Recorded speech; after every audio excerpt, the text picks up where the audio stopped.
Uh, MotherJones.com, David Corn and Molly Redden writing there.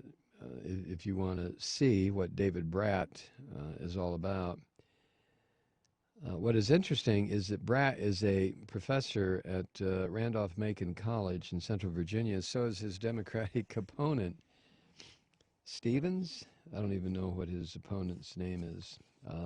I guess because it doesn't matter a whole lot. He's only been there since Monday. Who's been there since Monday? He's only been a professor since Monday? No. What? No, he's only been on the ballot since Monday.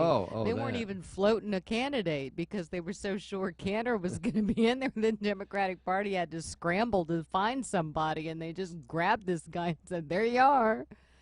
The way Cantor was bashed by David Brat, you can get all that information wherever you want to go.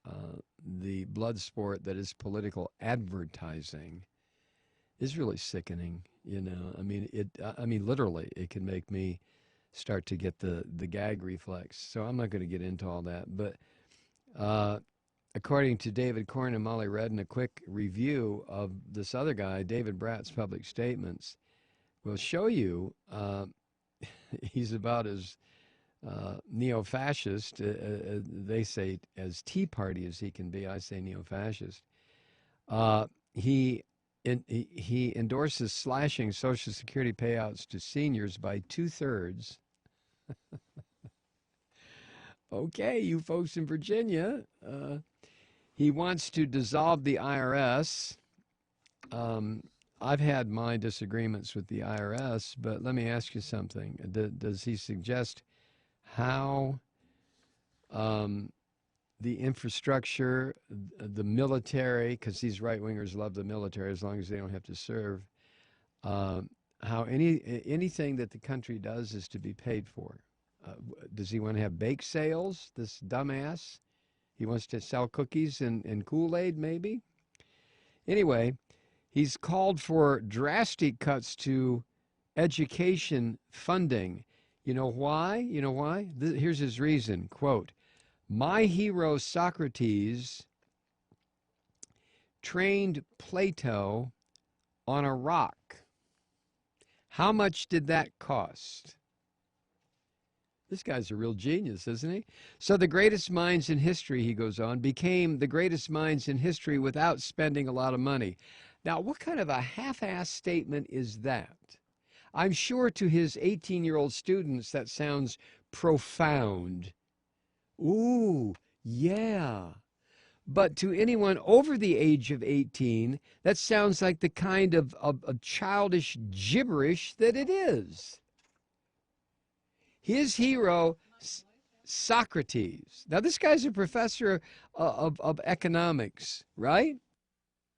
At Randolph-Macon. He says education funding should be cut because Socrates taught Plato sitting on a rock. Oh, well, now that makes sense, huh? These sons of bitches are, I mean, every time one of these teabaggers gets elected to something or running for something and they open their mouths and start talking, you realize how estranged, how separated they are from contemporary reality.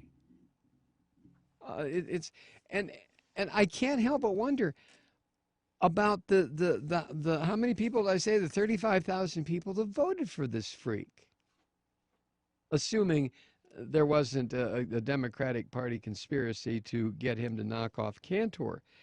But to make a statement like that, that's the reason he wants to cut education funding, because Socrates taught Plato on a rock. Jesus H. Christ, I swear.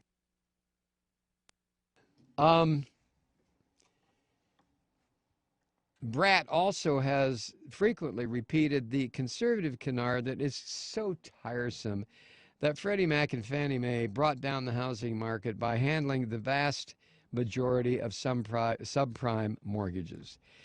In other words, he absolves big finance and the banks of any responsibility for the financial crisis that triggered the recession and hammered middle-class and low-income families around the country. In point of fact, not that facts matter anymore, as that housing bubble grew, it was Freddie and Fannie that shed their subprime holdings while the banks gobbled up more. His argument here is kind of like the Breitbart argument that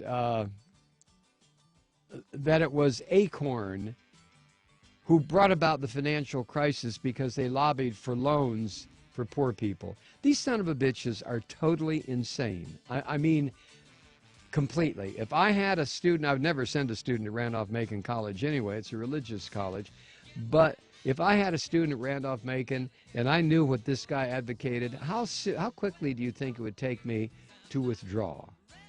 There would be a rushing sound as air came in to fill the vacuum where I had been standing. That's how quick it would have been.